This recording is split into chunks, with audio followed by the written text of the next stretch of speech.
షరౌడ్ of Turin మనలో చాలా మందికి తెలిసే ఉంటుంది. ఒక 14 feet లెంత్ కలిగినటువంటి క్లాత్. ఆ క్లాత్ మీద ఒక మనిషి front and back image faint గా కనిపిస్తుంది. చాలా మంది క్రిస్టియన్స్ దీన్ని జీసస్ క్రైస్ట్ బరియల్ కి యూజ్ చేసిన క్లాత్ అని నమ్ముతారు. కానీ ఇది నిజంగా యేసుక్రీస్తు ప్రభు వారి బాడీని వ్రాప్ చేయడానికి యూజ్ చేయబడినటువంటి క్లాత్ అని చెప్పడానికి ఒక కన్క్లూజివ్ సైంటిఫిక్ ఎవిడెన్స్ మాత్రం ఇప్పటి వరకు అయితే లేదు. అయితే ఇటీవల ప్రపంచవ్యాప్తంగా ముఖ్యంగా మన భారతదేశంలో ఒక ఇంట్రెస్టింగ్ న్యూస్ అనేది బాగా వైరల్ అయింది. 2026 April 1 రోజు ఇటలీలోని యూనివర్సిటీ ఆఫ్ పడోవా వాళ్ళు రిలీజ్ చేసినటువంటి కొత్త జెనెటిక్ స్టడీ. జానీ బర్కాచా నేతృత్వంలోని సైంటిస్టులు షరౌడ్ ఆఫ్ ట్యూరిన్ మీద సెంచురీస్ గా సెటిల్ అయినటువంటి డస్ట్ ని, ఎన్వైరన్మెంట్ నుండి వచ్చినటువంటి పార్టికల్స్ ని, హ్యాండిలింగ్ వల్ల పడినటువంటి చిన్న చిన్న రెసిడ్యూస్ ని వీళ్ళు ఎగ్జామిన్ చేశారు. అయితే ఇందులో ఒక స్ట్రైకింగ్ అబ్జర్వేషన్ ఏంటంటే ఆ వస్త్రంపై ఉన్న డిఎన్ఏలో సుమారు 40%, ఎగ్జాక్ట్ గా చెప్పాలంటే 38.7% ఇండియన్ ఆరిజిన్స్ కి సంబంధించిన డిఎన్ఏగా గుర్తించారు.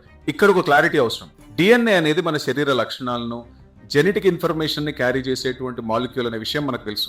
కానీ ఈ డిఎన్ఏ టచ్ ద్వారా, ఎన్వైరన్మెంట్ ద్వారా, డస్ట్ ద్వారా చాలా ఈజీగా ఒక వస్తువు నుండి ఇంకో వస్తువుకు ట్రాన్స్ఫర్ అవుతూ ఉంటుంది. ఇప్పుడైతే ఈ క్లాత్ ని చాలా సేఫ్ గా ఎయిర్ టైట్ కేసులో పెట్టారు, కానీ ఒకప్పుడు దీన్ని ఓపెన్ గానే హ్యాండిల్ చేశారు. కొంతమంది పండితులు, ట్రావెలర్స్, ట్రేడర్స్ దీన్ని తాకారు. కొందరైతే ఏకంగా ఈ క్లాత్ ని పట్టుకొని ఏడ్చి ఉండొచ్చు, కూడా ముద్దు కూడా పెట్టుకుని ఉండొచ్చు. అందులో 40% ఇండియన్స్ కూడా అయ్యి ఉండొచ్చు. చూడండి, ఇది యూనివర్సిటీ ఆఫ్ పడోవా వారి official report.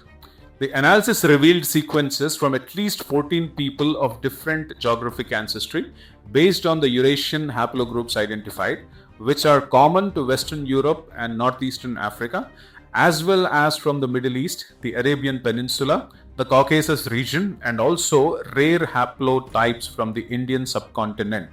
A quantitative assessment of the overall amplicon sequencing data revealed that over 55.6% of the human DNA corresponds to lineages from the Near East, while Western European lineages account for less than 5.6%. The presence of 38.7% of the overall human genomic data from Indian lineages is unexpected and is potentially linked to historical interactions associated with importing linen or yarn from regions near the Indus Valley, referred to as Hindoyan according to rabbinic texts. అంటే ఇందులో 55.6% of the human DNA వచ్చేసి near east కి సంబంధించింది అయితే 38.7% of the overall human genomic data వచ్చేసి Indian లినియేజెస్ కి సంబంధించింది అని. ఓవరాల్ గా ఈ రిపోర్టులో వాళ్ళు చెప్పారు ఏంటంటే middle east DNA, north African DNA అంటే ఈజిప్ట్, అలాగే యూరోప్ రీజియన్స్ కు సంబంధించిన డిఎన్ఏ కూడా కనిపించింది.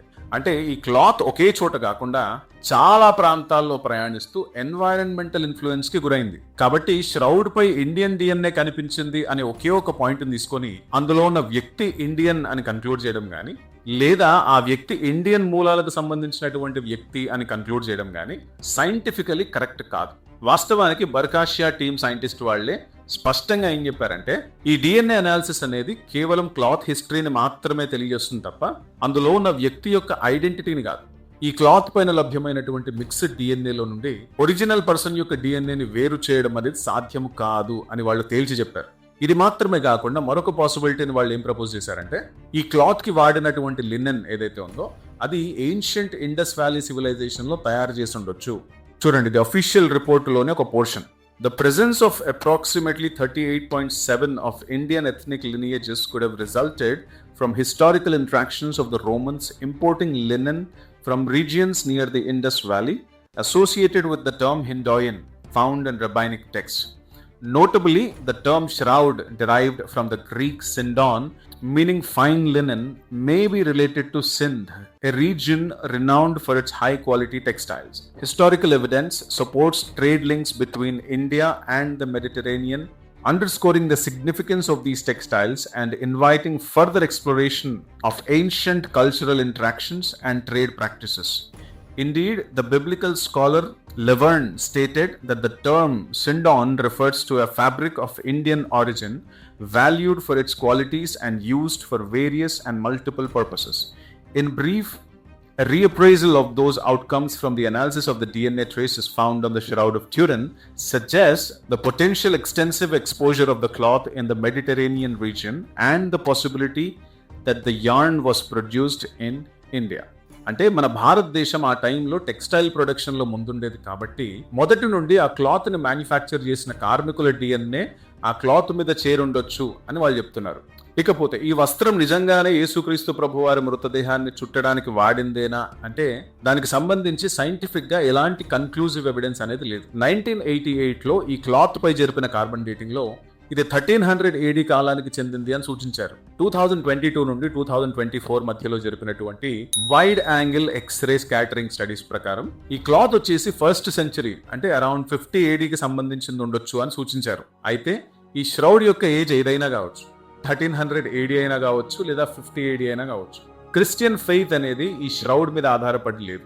క్రైస్తవ విశ్వాసము యేసుక్రీస్తు ప్రభు వారి జీవితము, ఆయన చేసినటువంటి బోధలు, ఆయన యొక్క మరణము, ఆయన యొక్క పునరుద్ధానం మీద ఆధారపడి ఉంది. ఈ ష్రౌడ్ అనేది ఒక హిస్టారికల్ ఆర్టిఫాక్ట్ గా ఆసక్తికరమైంది కానీ అది క్రైస్తవ విశ్వాసానికి ప్రామాణికం కాదు. బాటమ్ లైన్ ఏంటంటే డిఎన్ఏ అనేది చాలా ఈజీగా ట్రాన్స్ఫర్ అవుతుంది కాబట్టి ష్రౌడ్ పై ఇండియన్ డిఎన్ఏ మాత్రమే కనిపించిందని చెప్పి అందులో ఉన్న వ్యక్తి ఇండియన్ అని కానీ లేదా ఇండియన్ మూలాలు కలిగినటువంటి వ్యక్తి అని చెప్పడం అనేది కంప్లీట్ గా ఫాల్స్. ఎందుకంటే కేవలం ఇండియన్ డిఎన్ఏ మాత్రమే కాదు, వివిధ దేశాల డిఎన్ఏ ఆ క్లాత్ మీద మనకు లభ్యమైంది. అంత మాత్రమే కాకుండా ప్రాచీన కాలంలో విస్తారమైనటువంటి ట్రేడ్ లింక్ అనేది ఇండస్ వ్యాలీకి, మిడిల్ ఈస్టర్న్ అండ్ యూరోపియన్ కంట్రీస్కి ఉంటుంది కాబట్టి ఈ క్లాత్ ఇండియాలో మ్యానుఫ్యాక్చర్ అయ్యే ఛాన్సెస్ కూడా ఉన్నాయి. అంతకుమించి ఏమీ లేదు. మరో వీడియోతో మళ్ళీ కలుసుకుందాం. Praise the lord.